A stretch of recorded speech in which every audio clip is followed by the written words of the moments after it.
What's up, everybody? It is Kid Smooth back with another video, and today we're reviewing Banishers Ghost of a New Eden. Shout out to Don't Nod and Focus Home Interactive for providing me with a review code to review this game. I am reviewing Banishers on the Xbox, but it will be available for the Xbox Series X and S, PlayStation 5, and the PC. If you guys aren't familiar with Don't Nod, these are the masterminds behind Life is Strange 1 and 2. They are also behind the game Tell Me Why, which came out in 2020, and last year's big hit, Jusant, which is very popular on Xbox and Xbox Game Pass. This game's Banishers Ghosts of New Eden is completely different. It's probably closer to their previous game that they put out in, I think, 2017, 2018, Vampire. That was more so also an action RPG with a different twist. This one is probably completely different from anything they've done in the past, and I think it brings everything Don't Nod does well together. So firstly, let's talk about the story. What is Banishers Ghost of New Eden about? It's ultimately a love story between Red McCraith, the redheaded white guy, and Antia Dorte, which is the woman of color in the game. Now, this game does take place 1600s New England, and when you consider the time, it does make the pairing of the two a little odd, but I'm not mad at it. I believe Antia's origin is actually Cuban, and I think she makes that clear towards later in the game. But let's get to the story and what it's about. You're two banishers who specialize in, as a banisher, these Red McCraith and Antia, they pretty much speak to ghosts and cast them out. They banish bad ghosts and they ascend good ghosts. Their whole purpose is to stop, the living from being hunted by people that they've lost. And at the start of this game, something big happens. Well, it's not. Something happens, which leads to Antia, dying. And because she dies in the game, she now becomes your companion, your ghostly companion, which we'll talk about further on. And as your ghostly companion, she has special abilities now that she's a spirit form and not a human form. But when that happens to her, you pretty much are given a choice of what you want to do for her, because you're given a task, and what you decide to do for her determines how the rest of your game goes and how you play. And I think that's probably one of the most special things about this game, because that choice leads to other choices you start making that you may think is insignificant, but it still holds a strong significance because how things play out in the game. So off the bat, this story is awesome. It's a good story. It's a great story. They don't miss on the story aspect of the game. I respect the voice acting, the characters, the plot. Now the themes I will speak on because this game, personally for me, it's 1600s. You're dealing with speaking to the dead. There's rituals being performed. There's you're gonna run into witches. There's witchcraft and all this other stuff. So I get a little bit on edge and uneasy about games. Some of these games I really typically try to stay away from. Because my beliefs, I'm just careful and stuff on what things I consume for entertainment. For games, I try to be careful on the things I consume. So there's parts of the games that I'm not too interested in, but it's a big part of the game. But I just kind of had to tone out, mute out, or shut off my display, because again, I don't want to. You don't want any influences. You don't know when you put these rituals and stuff in video games. You don't know exactly what any of that stuff means. So I didn't know if I would be able to finish the game because of that, but I managed to push through it, said a couple prayers while playing a game each day that I played it. But beyond that point, there are great aspects of the game. And depending on who you are, you probably handle it. You probably can't. Most people are very ignorant, so people probably won't care or even won't even be bothered by that stuff. But what they did well in this game outside of the story is the way that the gameplay and the combat work. So Red McCrafe is a human, right? He has his different things that he's capable of. He is a banisher, so he has the power to banish ghosts and stuff, but he's still a human. And then you have Antia, who's a ghost. So throughout the game, you're going to be met with certain entities, some of a ghostly spirit form, some of worldly earthly forms. Red McCrafe is more powerful toward the earthly worldly forms. Antia's is more appropriate for the ghostly spirit form, because just the game works. And oftentimes you're met with these scenarios where you're fighting both, and you have to constantly switch back and forth mid combat between the two to best engage in some of these activities. The combat is similar to those of a Souls-like. They definitely borrow there. This game plays like your traditional over-the-shoulder PlayStation game, third-person action adventure game, but the combat is definitely heavily inspired by Souls. This game does have a wide range of difficulty settings, which I played my game through the normal difficulty, and there's optional challenges in this game that that it completely ignores difficulty settings, even in a normal playthrough, which is also appreciated. This game also has like a way that it works where when the more abilities you get, the more things open up. You'll find ways to get around certain areas. So it's going to be a lot of backtracking, a lot of that Metroidvania feel. There's going to be a lot of tracking that you have to do to get certain special unlocks, key items, doing additional storylines. There's plenty of minor quests to do. They are called hunting cases that you do, and this is just pretty much resolving people who are being hunted, right? There's a lot of activities you'll do in the game isn't super huge.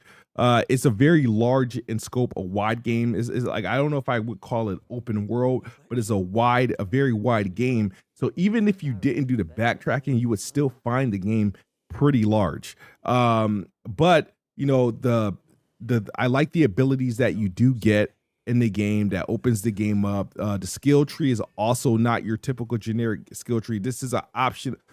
The skill tree, how the way your skill tree works in this game, it's literally, you can't unlock everything at once. You can't have every ability. It's like give and take. A lot of stuff you unlock, you may increase something for Antia, but it might reduce something for Red McCrafe. Or you may get the ability, every positive effect in a game has a negative effect. Anything positive you do for Red may have a negative effect on Antia, and vice versa.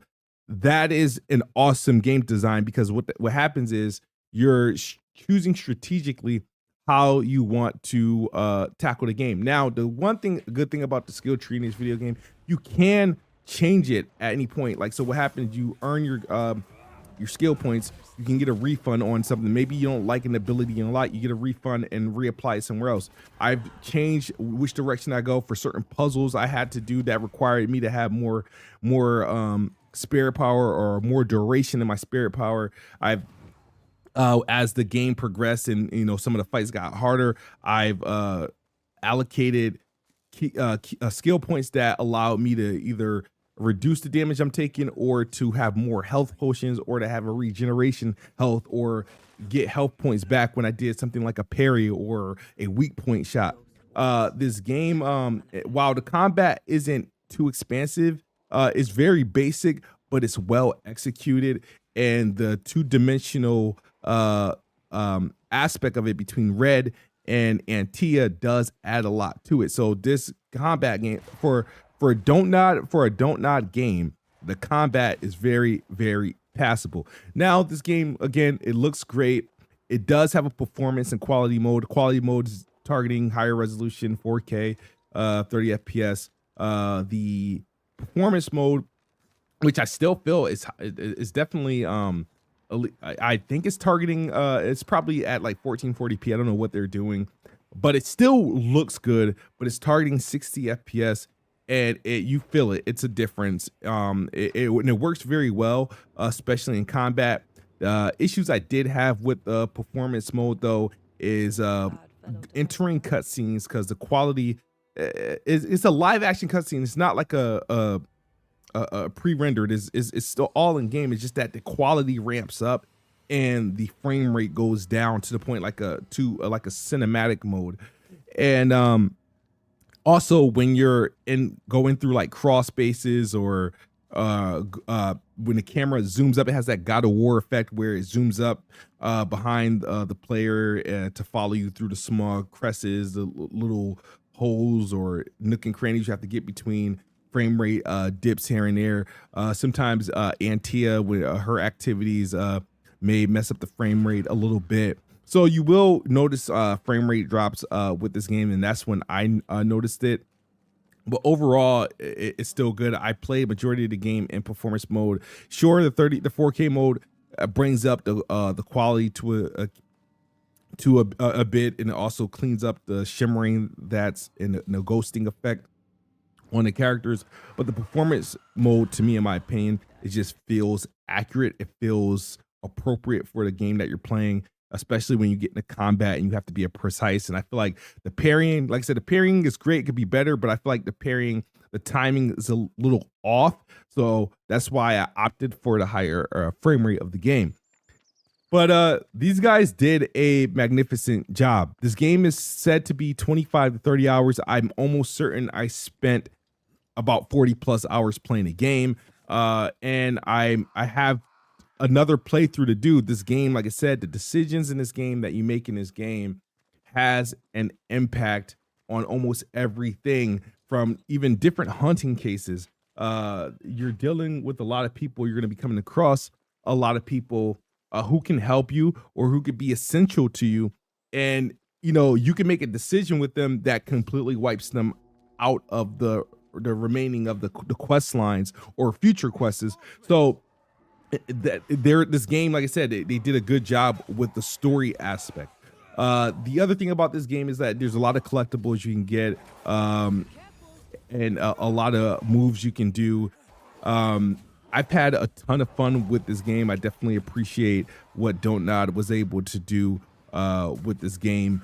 I definitely recommend it. People want to know. I typically don't score my games. I tried to stay away from it, but you know, it's the meta. It's the meta. If I had to put a score on Banishers, Ghost of Eden, I would give it an 8.5 out of 10 for sure. I highly recommend it. It's a beautiful game.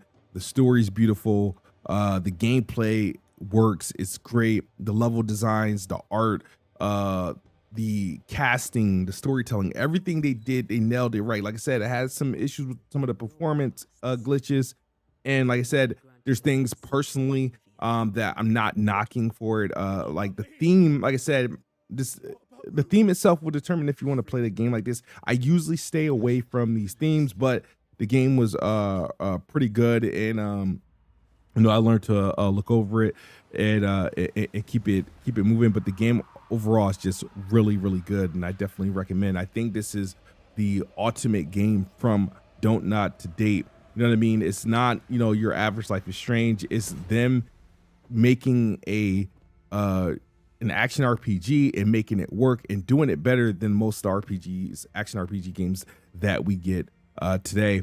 The only real knock, and I failed to mention, the only real knock I have against this game is as of this recording, the lack of a new game plus. Where is the new game plus? And a reason why I feel a new game plus would be important, because choices, right? Choices. You beat the game, and the thing is, I don't want to start just a new game and start from scratch. I want to go back and just, you know, with all the equipment and just make different decisions, you know. there's a lot you unlock. There's a lot of backtracking you do once you start getting some of these unlocks. So I would tell you guys what to do because this game doesn't have New Game Plus. You'll get a couple major decision points. When you get to those major decision points, and you will know, the game will pretty much tell you, like, even though at the end of every quest there's like some sort of, there are major ones that will impact the conclusion you get.